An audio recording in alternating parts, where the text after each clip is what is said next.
പ്രിയപ്പെട്ട സുഹൃത്തെ നമസ്കാരം. JDS കറണ്ട് അഫേഴ്സിലേക്ക് സ്വാഗതം.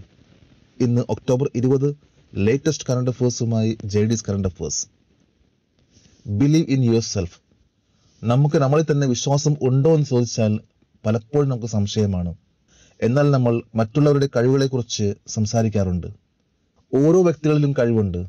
അത് നമ്മൾ മനസ്സിലാക്കി മുന്നോട്ട് പോവുകയാണെങ്കിൽ തീർച്ചയായിട്ടും നമുക്ക് കോൺഫിഡൻസും നമുക്ക് പഠിക്കാനുള്ള വിജയിക്കാനുള്ള ഊർജവും ലഭിക്കും. നമ്മുടെ പ്രിപ്പറേഷൻസ് അതിൻ്റെ പ്രധാനപ്പെട്ട ഭാഗമാണ്. നമ്മൾ ഓരോ ദിവസവും കോമ്പറ്റേറ്റീവ് എക്സാമിന് വേണ്ടി പ്രിപ്പയർ ചെയ്താൽ തീർച്ചയായിട്ടും നമ്മളുടെ വിശ്വാസം നമ്മളിൽ കൂടുകയും നമുക്ക് വിജയിക്കാൻ സാധിക്കും. ഇവിടെ ഈ വീഡിയോ ഏറ്റവും ലേറ്റസ്റ്റ് ആയിട്ടുള്ള കറണ്ട് അഫേഴ്സ് ആണ് നൽകാൻ ശ്രമിക്കുന്നത്. അതേപോലെ ഈ വീഡിയോ കണ്ടിട്ട് ഇഷ്ടപ്പെടുകയാണെങ്കിൽ ഈ ചാനൽ സബ്സ്ക്രൈബ് ചെയ്യാനും ഷെയർ ചെയ്യാനും മറക്കരുത്. ഇന്ന് ഒക്ടോബർ 20 വേൾഡ് ഓസ്റ്റിയോപൊറോസിസ് ഡേ ആയിട്ട് ആചരിക്കുന്നു. ഓസ്റ്റിയോപൊറോസിസ് എന്നാൽ എല്ലുകൾ താനെ ഒടിഞ്ഞു പോകുന്ന രീതിയിലുള്ള ഒരു അസുഖമാണ്. ആദ്യമായിട്ട് യുണൈറ്റഡ് കിങ്ഡം നാഷണൽ ഓസ്റ്റിയോപൊറോസിസ് സൊസൈറ്റിയാണ് ഓസ്റ്റിയോപൊറോസിസ് ഡേ ആയിട്ട് ആഘോഷിച്ചത്. 2021 തീം ആണ് സെർവ് അപ്പ് ബോൺ സ്ട്രെങ്ത്. കൂടാതെ ഒക്ടോബർ 20 വേൾഡ് സ്റ്റാറ്റിസ്റ്റിക്സ് ഡേ ആയിട്ടും ആഘോഷിക്കുന്നു. ഈ ദിനം ഓരോ 5 വർഷം കൂടുമ്പോഴാണ് ആഘോഷിക്കുന്നത് എന്ന് നമ്മൾ പ്രത്യേകം ശ്രദ്ധിക്കണം. ഇന്നലത്തെ കറണ്ട് അഫേഴ്സിൽ വന്ന ചോദ്യമാണ്, every year president Tatrakshak medal is awarded to which armed force? എല്ലാ വർഷവും രാഷ്ട്രപതിയുടെ തത്രാഷക് മെഡൽ ഏത് സായുധ സേനയ്ക്ക് നൽകപ്പെടുന്നു?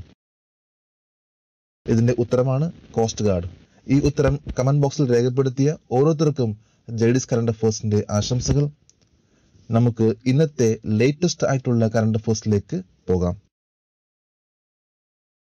Which organization in Tirunelveli has taken initiative to provide digital disability certificates for children? കുട്ടികൾക്കായി ഡിജിറ്റൽ വൈകല്യ സർട്ടിഫിക്കറ്റുകൾ നൽകാൻ തിരുവനന്തപുരത്തെ ഏത് സംഘടനയാണ് മുൻകൈയെടുത്തത്? സമഗ്ര ശിക്ഷ കേരള. കുട്ടികൾക്ക് ഡിജിറ്റൽ വൈകല്യ സർട്ടിഫിക്കറ്റുകൾ നൽകുന്ന മെഡിക്കൽ ബോർഡ് സർട്ടിഫിക്കറ്റ് ക്യാമ്പുകൾ ചുക്കാൻ പിടിക്കുകയാണ് സമഗ്ര ശിക്ഷയുടെ തിരുവനന്തപുരം ജില്ലാ പദ്ധതി. ഡിജിറ്റൽ സർട്ടിഫിക്കറ്റുകൾക്കൊപ്പം കേന്ദ്രീകൃത UDID കാർഡുകളും നൽകുന്നുണ്ട്. Which state union territory renamed Mount Harriet as Mount Manipur? Mount ഹാരിറ്റിനെ മൗണ്ട് മണിപ്പൂർ എന്ന് പുനർനാമകരണം ചെയ്ത സംസ്ഥാന കേന്ദ്രഭരണ പ്രദേശം? Andaman and Nicobar islands. 1857 വിപ്ലവത്തിലും 1891 വടക്കുകിഴക്കൻ പ്രദേശങ്ങളിൽ ബ്രിട്ടീഷുകാരെ ചെറുക്കുന്നതിൽ മണിപ്പൂർ ഒരു പ്രധാന പങ്ക് വഹിച്ചു. മണിപ്പൂർ യുദ്ധനായകൻ യുബ്രാജ് തികേന്ദ്രജിത്തും ജനറൽ തങ്കൽ എന്നിവരെ ഇംഫാലിലെ ഫിദയിൽ പരസ്യമായി തൂക്കിലേറ്റി. ബ്രിട്ടീഷുകാർ വിചാരിച്ചത് അവരെ തൂക്കിക്കൊന്നതിലൂടെ സ്വാതന്ത്ര്യ സമരത്തെ തകർത്തു എന്നതാണ്. എന്നാൽ അത് നടന്നില്ല. അതിനുശേഷം മഹാരാജാവ് കുലചേന്ദ്ര ധ്വജ സിംഗിനെയും 22 സ്വാതന്ത്ര്യ സമര സേനാനികളെയും കാലാപാനിയിലേക്ക് അയക്കുകയും ഹാരിയറ്റ് പർവ്വതത്തിൽ പാർപ്പിക്കുകയും ചെയ്തു. ഇന്ന് അദ്ദേഹത്തിന്റെ ഓർമ്മയ്ക്കായി മൗണ്ട് ഹാരിറ്റ് മൗണ്ട് മണിപ്പൂരിന്റെ പേര് മാറ്റിക്കൊണ്ട് അദ്ദേഹത്തിന്റെ സംഭാവനകളെ ആദരിക്കുകയാണ്. What is the name of the YSR Telangana party chief who is going to cover 4,000 km in 400 days padayatra from 20th October 2021? 2021 October 20 മുതൽ 400 ദിവസത്തെ പദയാത്രയിൽ 4000 കിലോമീറ്റർ പിന്തുടരുന്ന YSR തെലങ്കാന പാർട്ടി മേധാവിയുടെ പേരെന്താണ്? YS ഷർമിള റെഡ്ഡി. 400 ദിവസം കൊണ്ട് 4000 കിലോമീറ്റർ പദയാത്രയാണ് 2021 October 20 YSR Telangana party chief YS Sharmila Reddy തുടക്കമിടുന്നത്. 2012-13 മാരോ പ്രജാ പ്രസ്ഥാനം യാത്ര എന്ന പേരിൽ YS ഷർമിള റെഡ്ഡി ഒരു പദയാത്ര നടത്തിയിരുന്നു. അന്ന് 230 ദിവസം കൊണ്ട് 3112 കിലോമീറ്റർ ആണ് പദയാത്ര നടത്തിയത്. കൂടാതെ ഷർമിള റെഡ്ഡിയുടെ സഹോദരൻ ഇപ്പോഴത്തെ Andhra Pradesh chief minister YS Jaganmohan Reddy 3648 kilometre 341 ദിവസം കൊണ്ട് പ്രജാ സങ്കല്പ യാത്ര എന്ന പദയാത്ര നടത്തിയിട്ടുണ്ട്. നീണ്ട ഒരു പദയാത്ര എന്ന പേരിൽ അറിയപ്പെടുന്നു. Oda airbase is in which country where Indian Air Force is participating in the biennial Blue Flag exercise involving 8 countries. 8 രാജ്യങ്ങൾ ഉൾപ്പെടുന്ന ദിവത്സര ബ്ലൂ ഫ്ലാഗ് അഭ്യാസത്തിൽ ഇന്ത്യൻ വ്യോമസേന പങ്കെടുക്കുന്ന ഓവർഡ് എയർബേസ് ഏത് രാജ്യത്താണ്? ഇസ്രായേൽ. ഇന്ത്യൻ എയർഫോഴ്സിന്റെ 84 ഉദ്യോഗസ്ഥരും 5 മിറാജ് 2000 ഫൈറ്റർ എയർക്രാഫ്റ്റുമാണ് ഈ ബ്ലൂ ഫ്ലാഗ് എക്സസൈസിൽ പങ്കെടുക്കുന്നത്. 2021 ഒക്ടോബർ 19 വിദേശകാര്യമന്ത്രി എസ് ജയശങ്കർ ഓവഡ എയർബേസ് സന്ദർശിക്കുകയും ഇന്ത്യൻ എയർഫോഴ്സിന്റെ ഉദ്യോഗസ്ഥരായിട്ട് കണ്ടുമുട്ടുകയും ചെയ്തു. Which state government is set to launch Rozgar Bazaar 2.0 portal to tackle job crisis? തൊഴിൽ പ്രതിസന്ധികളെ നേരിടാൻ ഏത് സംസ്ഥാന സർക്കാർ റോജ്ഗർ ബസാർ 2.0 പോർട്ടൽ ആരംഭിക്കാൻ ഒരുങ്ങുന്നു?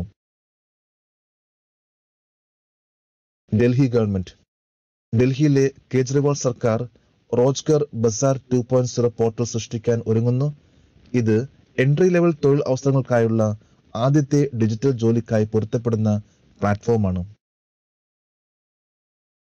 US Food and Drug Administration approved which laboratory of India for anti-cancer drug Revlimid capsules?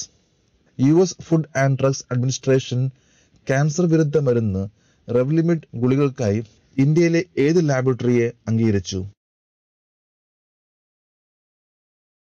Doctor Reddy's.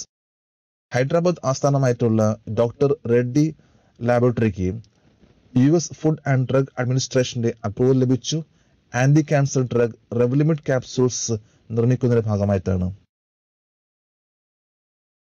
Which club awarded life membership to 18 cricketers including Harbhajan Singh, Javagal Srinath on 19th October 2021? 2021 October 19 Harbhajan Singh, Javagal Srinath എന്നിവരുൾപ്പെടെ 18 cricket താരങ്ങൾക്ക് ആജീവാനന്ദ അംഗത്വം നൽകിയ club ഏത്? Marylebone cricket club MCC. MCC ലോകത്തിലെ ഏറ്റവും മികച്ച cricket കളിക്കാർക്ക് ക്ലബിന്റെ ഓണററി ലൈഫ് അംഗത്വം നൽകുന്നു. 1887 സ്ഥാപിതമായ ഒരു ക്രിക്കറ്റ് ക്ലബാണ് മെർലിബോൺ ക്രിക്കറ്റ് ക്ലബ്. 1814 മുതൽ ലണ്ടനിലെ സെന്റ് ജോൺസ് വുഡിലെ ലോർഡ്സ് ക്രിക്കറ്റ് ഗ്രൗണ്ടിൽ ഇത് പ്രവർത്തിക്കുന്നു. ലോർഡ്സ് ആസ്ഥാനമായി പ്രവർത്തിക്കുന്ന MCC ക്രിക്കറ്റ് നിയമങ്ങളുടെ സൂക്ഷിപ്പുകാരനാണ്. കമന്റ് ബോക്സിൽ ഉത്തരം നൽകുന്നതിന് വേണ്ടിയുള്ള ഇന്നത്തെ ചോദ്യമാണ്: In which city is Naval Science and Technological Laboratory where Dr. APJ Abdul Kalam Prerna Sthal was inaugurated on 15th October? October 15 doctor APJ Abdul Kalam Prerna Sthal ഉദ്ഘാടനം ചെയ്ത naval science and technological laboratory ഏത് നഗരത്തിലാണ്? 4 ഓപ്ഷൻസ് ആണ് ഉള്ളത്. ഇതിന്റെ ഉത്തരം അറിയാമെങ്കിൽ കമന്റ് ബോക്സിൽ രേഖപ്പെടുത്തണമെന്ന് അഭ്യർത്ഥിക്കുന്നു. നാളത്തെ കറണ്ട് അഫയേഴ്സിൽ ഇതിന്റെ ഉത്തരം ഉണ്ടായിരിക്കുന്നതാണ്. നമ്മളിന്ന് ഇത്രയും ലേറ്റസ്റ്റ് ആയിട്ടുള്ള കറണ്ട് അഫയേഴ്സ് ആണ് ഇവിടെ അപ്ഡേറ്റ് ചെയ്തിട്ടുള്ളത്. നമുക്ക് നാളെ വീണ്ടും കാണാം. Thank you very much.